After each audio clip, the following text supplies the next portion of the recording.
fans, RC enthusiasts, and social media surfers. I'm your boy Josh with Texoma RC.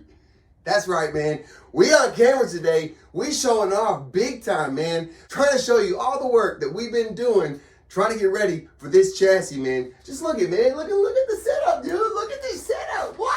Look at them. So, bros, we got an extra special freaking video today, dude. So I need you to fire it up, bro. Stock swap C10 2-cage mother slayer, bro. Check it out. No code. All right, here we go. Today, we are going to build a cage slayer from a stock C10 SCX24. We are going to be building it in the Patriotic Pecker livery. We're going to need blue slayer rails, blue SCX24 transmission skid, a white SCX24 link riser. We're going to use a combination of a blue front cross support piece with red cross support and a red cross support with holes, white cage sides, and a red cage roof. Optional parts for this build would be the front battery mount for the Spectrum 3S 300 mAh battery and the rear ESC mount in red with blue lid. Next up, we're going to go ahead and run our screws into the rails. We use the front hole here on the transmission, rear hole, and the last hole here, 4 more forward. Be the third hole back. Yeast. Mother.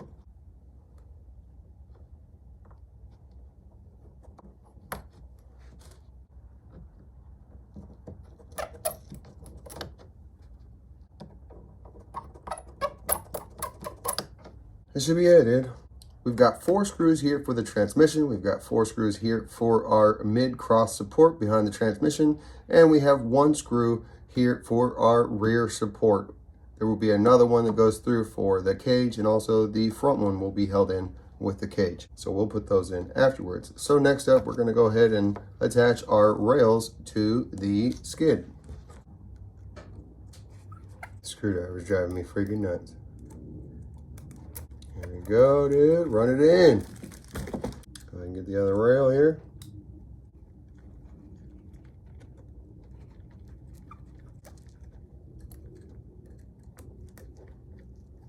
All right, dude, we got the skid attached. Let's go. Before we did that, we should have went ahead and did this one. Let's go ahead and swap in our rear link riser, which I didn't even mention before. Let's take it off here first.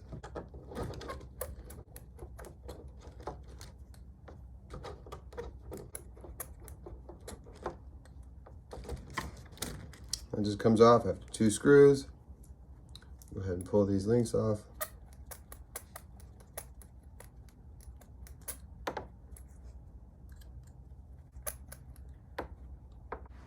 We don't have a lot of white on here, so let's go with a white one. Let's go with a white one, dog. So let's go ahead and attach the links back to the little riser here. And what is the riser for? Let me put this in here to show you.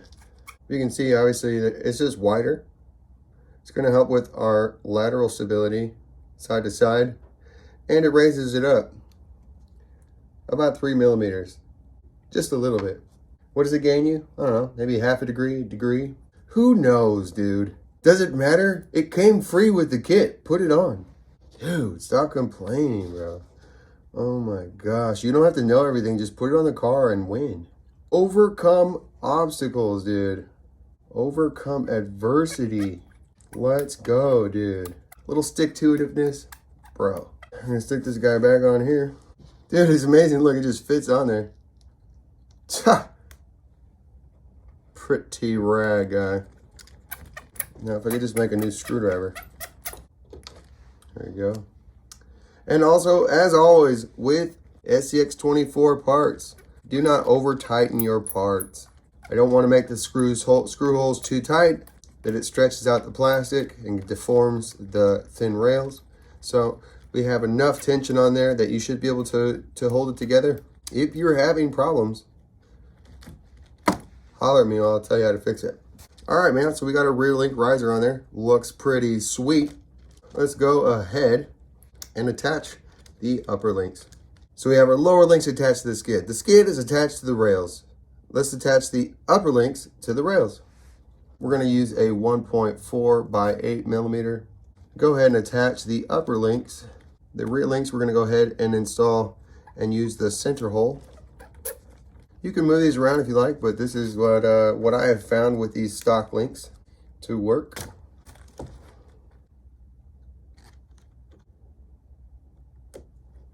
So just like that. Dude, it's really coming together, bro. Are you getting excited? Dude, you should be. You should be getting freaking pumped. Okay, so on these ones, we are going to go ahead and use the longer screw on the Y. Since we have a Y here, the old 3-link Y, it doesn't come out quite as far. So we're going to use the longer screw. This goes in the upper rear. That's where it goes. Right there. That's where it goes. We're going to tighten it up and leave probably, looks like about 1.5 millimeters to the outside. If you can see that, turn it around. Same thing on this side. Goes in the upper rear. Dude, shut up. And just run it down until you can see the gap goes away right here by my thumbnail. Dude, pretty freaking thumbs, right? Moisturizer, bro. You ever heard of it? No, sorry. I spent all my money on RC parts, dog. All right, dude. We are looking good. We have. Oh my gosh, it's getting slayerific, bro. Dude, look how much flex we have. Dude. Look at that stance, though, bro. Look at that stance. Dude, we're going to stick to the freaking hills, bro. Check out the dropout. It's going to be awesome. All right, dude, next step. We're going to go ahead and install the old transmission back in here. And so what we need to do is line up our drive shafts. Make sure that they're in sync. We're going to go ahead and put that one in there. And we're going to see if we can get this front one. Oh, guy. You ever done this before? All right, so making sure that we line up our drive shafts, getting the screws in sync, getting everything going together. Trying to, anyway. Let's see if we can't get the front one. Dude, work with me, guy. All right, there we go. Let's see if we can do this. It's dead on the money right there if we can keep it. Come on, buddy. Ha! Gonna keep it all, but it's not dead on the money. Dang it, I missed it by that much. You can do it. What are you doing, bro? There it is. There it is. We got it. I forgot to poke out these holes. That's what happens when you grab a skid off the shelf, dude. Or well, not off the shelf. One that's just off the printer. It's not ready to use.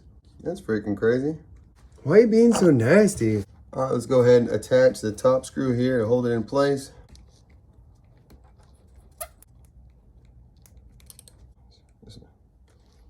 And this transmission skid can be mounted both ways, forward and backward. No, the transmission skid allows for forward and reversal mounting of the transmission. How about that? Because the transmission skid is direction specific. Dude, we're getting somewhere. We're almost there, bro. I'm so excited. I want to see what happens with the cage slayer, bro. It's getting dark. We'll have to do the run in the dark. Dadgummit. All right, bro. I'm getting excited. All right, we got our drive shafts connected. Next thing, we're going to go ahead and hook up our rear shocks. So, by the way, I would typically, if I was going to try to run these shocks, I would go ahead and put some sort of like 500K diff fluid. Something like this. Some diff lube, 500K weight. That's Traxxas brand. But I would just pop the top off and go ahead and put that on there. But we're just going to do a stock swap. So there, dude. So where to put your shock? So we determined where the shock is going to go. We want maximum dropout, and that's about where we want the rear end to drop down to at max compression. So we're going to put it in this hole right here. This is how I determine, right, by the way, where it's supposed to go. Is I just rock the shock forward, and I put the vehicle in the position that I want it. And at the most compression of the shock, this is where it's going to sit at its lowest spot. So that's the absolute most that we can get out of these shocks right there. Other side should be one more down. This one. Freaking cruising right along. Dude, although this is not going to be freaking ultimate slayer, but I'm still getting excited to go drive, bro. All right, let's go ahead and put we can put on Let's run this one in the rear. We're gonna put the one with holes. This hole is designed for a zip tie, this really small zip tie. So that's what the hole is actually made for, but you can use it for that or not. I'm gonna use it here just because it kind of looks cool. So that's why we're gonna put it on the rear one. So this is your cross support with holes. It's for support. But you can also use it for mounting. You could use it for maybe a body mounting option. You could use it for an ESC mounting option or a battery mounting option. Dude, optional. Back to the other screwdriver. What? All right, so we just want to put in this rear one. We're gonna go ahead and do this on the other side. All right, there's that guy. We're hitting on something. Oh, the shock. So that would be something to do. It'd be to flip these over because we are hitting when it rotates in here. It does catch on the shock and it catches on the link. Not good. So I would definitely recommend flipping over your shocks or just replacing them. All right, so we're just flipping these shocks over so they don't hit the chassis.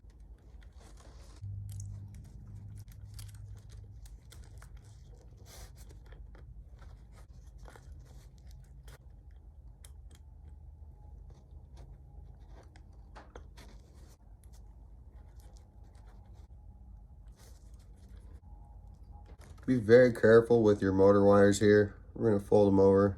We don't want to break the solder joint. And we're just going to do that and keep them up tight. There we go. I'm going to go ahead and put the cross support across here behind the motor just to help with a little bit of supportage.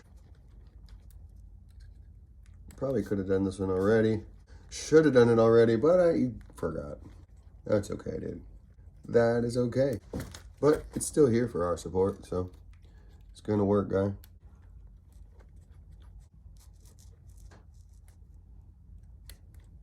So it pretty much just goes together like that, dude. Freaking whiz together, bro. No, don't take a whiz. It goes together in a whiz, in a jiffy, bro. All right, so we've got our rear shocks connected. We still are gonna wait and do our front shocks in just a minute because I'm gonna wait and see how they sit with our front cage up here. All right, so we are going to wait to mount our front shocks. If you can see here, you could, depending on how low that you want the front end to sit, you could go maybe into this one. We're gonna try and run it into the cage here. That's gonna be really, really low. We don't have long shocks to help accommodate, but we're gonna go ahead and run it in this one, but we're gonna have to wait until we get the cage put on. All right, we got our cage rails. Let's go ahead and put our screws in.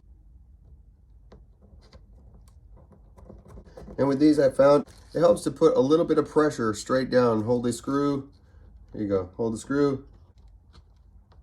Apply straight down pressure, then tighten it. Should go in no problem. Again, that's those tolerances that try to keep them at that right spot where they catch enough, but they're not stretching and deforming the shape. If you happen to strip one out and it's not holding, little CA glue goes a long way, dude. You can just drop some of that in the hole, blow it out so you don't fill the hole, the entire hole with glue. You just want some on the threads, and that's gonna shrink your hole size down and keep you running.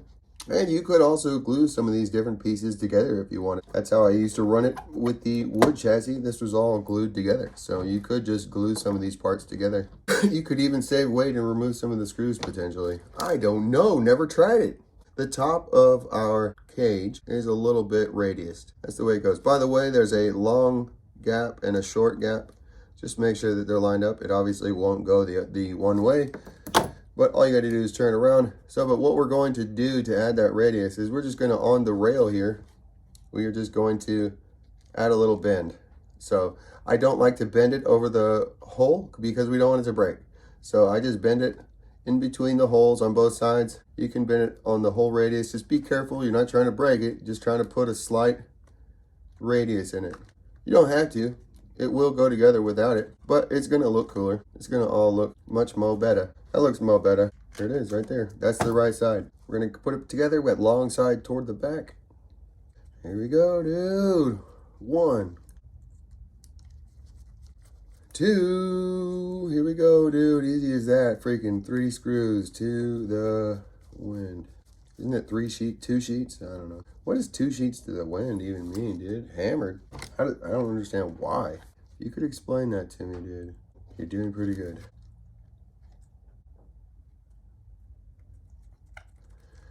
Here it is, dude. Line it up. Run a screw. Pretty easy, dude. It's just a bunch of screwing around. Goes together just like that. Not a snap. It's screwing around, buddy. Not a snap. We may have to work on snap together stuff. That'd be pretty rad. That'd be pretty cool. Some snap together pieces. Stay tuned for snapper, dude. Little snapper. There it is, dude. Pretty. Pretty cool. Pretty cool. If you're running a stock ESC, you could mount it here. You could mount it in the bed. By the way, you know, it could mount maybe something like this, or you can mount it like this. If you're going to mount it here, you have to cut off using your flat cutters. You do have to cut the switch a little bit like that, but now it'll slide in there just like that, dude. Okay, but now it slides in there, so you will have to remove part of this or the whole thing. You just remove the whole cover and just run it like this. Maybe put some double-sided tape or glue, a little dab of E3000, and just hold that in there. Run your motor and battery wire through there. You could do that. That does put it way far at the back though. It really puts your weight bias towards the back. We don't want to do that. That's not very Texoma style in my opinion. So we are going to actually just mount it inside the cage, just right up here. So we're going to go ahead and get the cage on, and we'll worry about putting that in there afterwards. But this is why we have so many options to put it wherever you want it. You build it. I'm going to show you how I build it, how I would recommend building it, and you can do what you want. All right, so all the screws that I have been running so far have been 1.4 by 4 millimeters. To put the cage on, we're going to use 1.4 by 6 millimeters. So the front one, we're going to go ahead and install a screw here in the front. I'm going to put one in the back.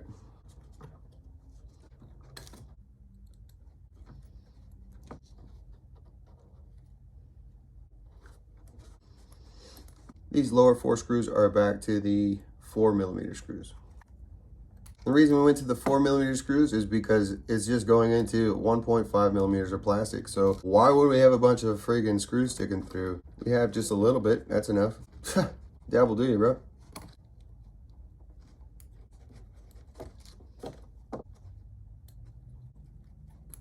Oh, got them all.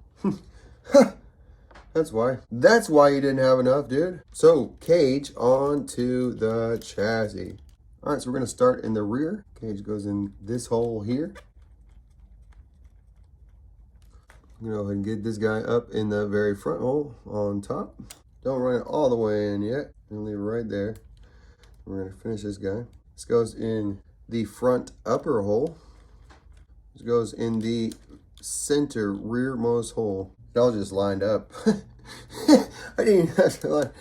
It's pretty good, dude. It's pretty good, bro. Bro, get your motor wire out of the way. Start in the rear again. Looks good, dude.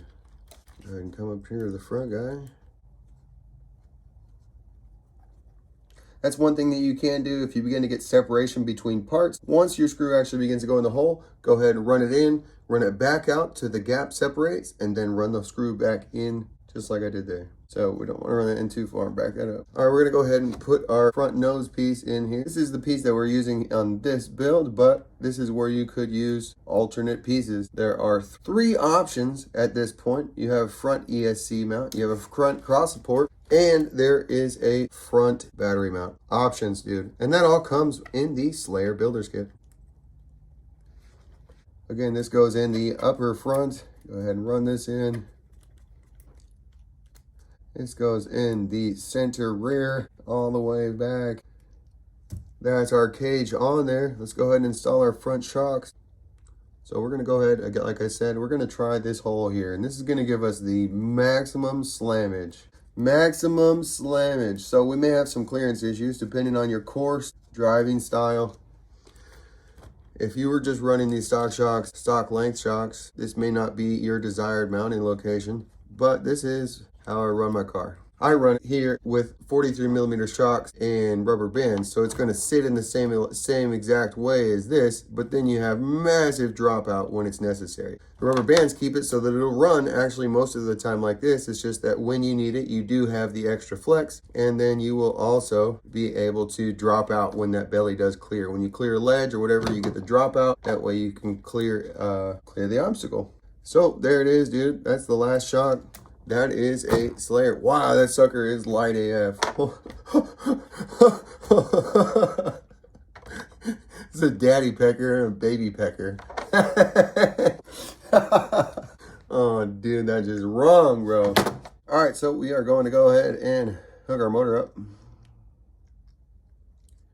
Just like that. All right, dude, we plugged in. Slide our battery in there. Got our ESC plugged in.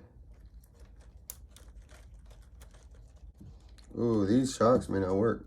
Maybe you should have tried this before you started the camera, bro. Hey, look, it works, dude. All right, so if you're the type of guy that like worries about like stuff like battery options and whatever, dude, look at that. Look at that hitting on there. Terrible, bro. Garbage.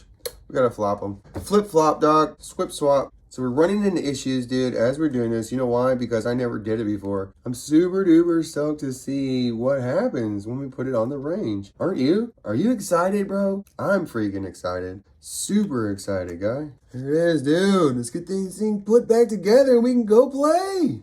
All right, there you go, dude. Now we got... Nice. And we could Velcro your battery in here. You could use rubber bands. That's up to you, man. You could run another one of these, but it's going to hit our links with the, when they're raised up, it's going to hit our links. So if you're going to continue using the stock battery, this is the location that I would run it in. It will begin to hit if you have bigger tires or whatever. You could potentially try to turn it sideways or run it up on the side right here and run an ESC up here. You could use this battery mount and cut off this tab and then, you know, maybe rubber band it to here up underneath. That would probably work. My suggestion is ditch the stock battery and go to a different setup. But that's what I do. You do whatever you want to. My solution to stock ESC, stock battery, ultimate, ultra light, stock swap. What would I do? How would I run this? This is how I'd run the ESC. Check it out. We just loosened off the front 4 screws on the cage and rocked it back. Very easy access to transmission or whatever. And it doesn't just totally come apart. So I Velcroed this in here. Now it's hard to get out. All right, so I just applied Velcro. Just push it down this way, right through here. Just like that. Try to get between all the pins. So just to put the other side of the Velcro on the battery. You can see the battery sits in a place right here so that it does sit in here and it is held in, but knocks sideways and it's not a whole lot of tension. So it does sit just like that. And then this is going to hold the battery in and the ESC in place. And again, this is how I run it, but dude, I made a Slayer so that you can run it however you want to run it. So maybe you could try this, or maybe on the way to put it together, you can come up with something else. So anyways, it just connects like that. Now the whole thing is stuck together. Battery's not going to come out. The ESC is not going to move around. Close up our lid, tighten up those screws. All right, dude. Oh my gosh, I'm so excited, dude. I have no idea. I want to go and see what this does. If you can see, look, see how it's a little bit wonky? I don't know what in the heck that is. One issue I was noticing, I'm going to go ahead and take loose the front screw in this mid support. I'm just going to take, you can leave this one in. I'm going to take this screw loose. And the reason why is because with these big old fat chunky links that are here, and because of how low it's slammed, they're hitting just a little bit. So I'm going to take that loose. Just take this screw out. Take this screw out. Now, push it down. Now it sits much better. Just gonna rock this forward a little bit as much as it needs to, and that's gonna sit down all the way. Look, we're sitting on our shiny new riser. What in the heck? Look at this shock. This crazy stuff, dude. That's what you get secondhand, dude. That's what you get. Thanks for freaking buddies. Craig picked up 2 of these for a deal. I don't know how to swap meet, so kind of effed up. Maybe I should see if I can find another shock. It'll be all right, dog. It'll be all right. Even with the wonky shock, we're still going to ball out. Watch this, dude. We're not even going to put rubber bands in. Check this out. Let's see. Bro! Bro, check him out. No wheel weights. Stock freaking wheels, bro. Check him out. Wait. Are you cheating? Dude, are you tripoding? Bro. Oh, we should have hooked up our battery. We could do it right there. Check it out. So you could, the switch is right here. You could use it. I typically don't. I typically like to unplug it. That way I know it's not plugged in. And it's not going to drain the battery. And I would probably just leave this in here. You know, if you're trying to run all the time, the Velcro may get annoying, but you should just be able to lift this up, slide the battery out, slide it back in. Over time, the Velcro is going to get wear out a little bit, and it's just enough to hold everything together. You know, like I said, there is a spot for it. It's going to be held in, but it can slide out. Should be good to go. And what were we going to do?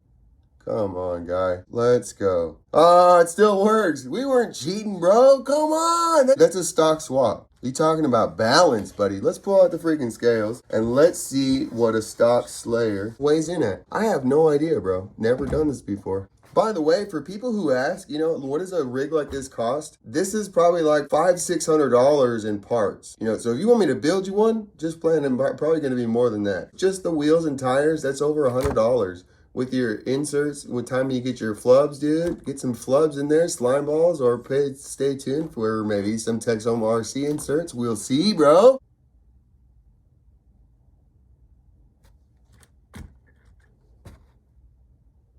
Let's see what happens. This scales, dude. Right, so we got 60%, 40%. And then you go this way.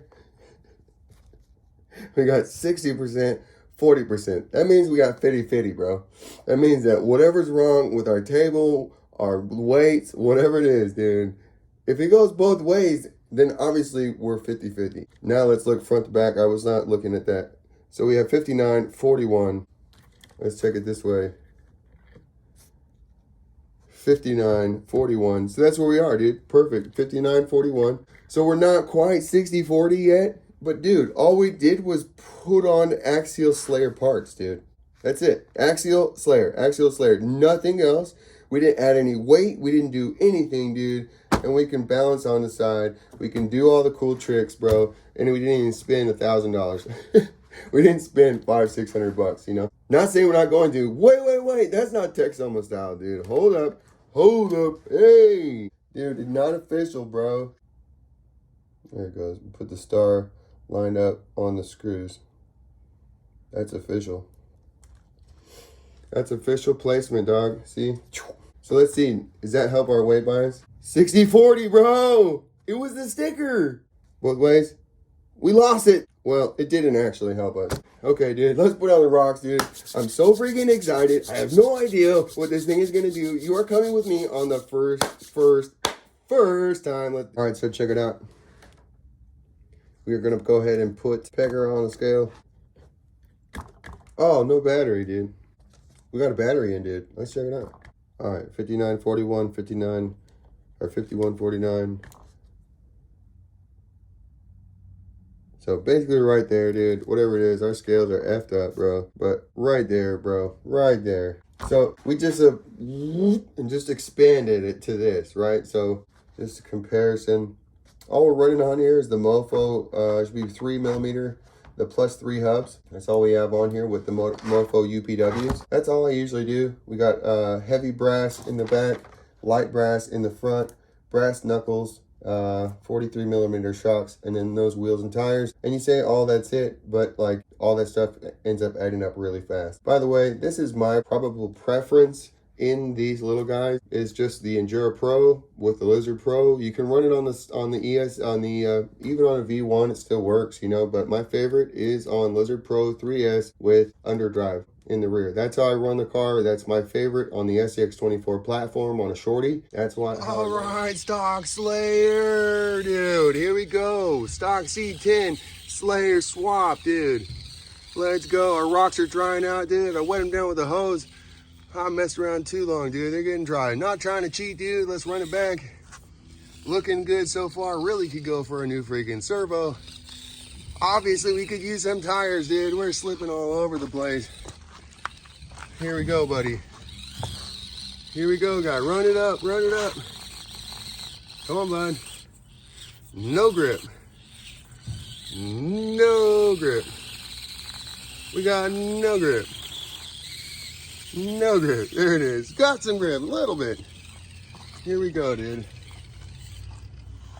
Make it look good. Make it look good, dude. Come on. Come on, dude. Come on. Come on, buddy. You got this.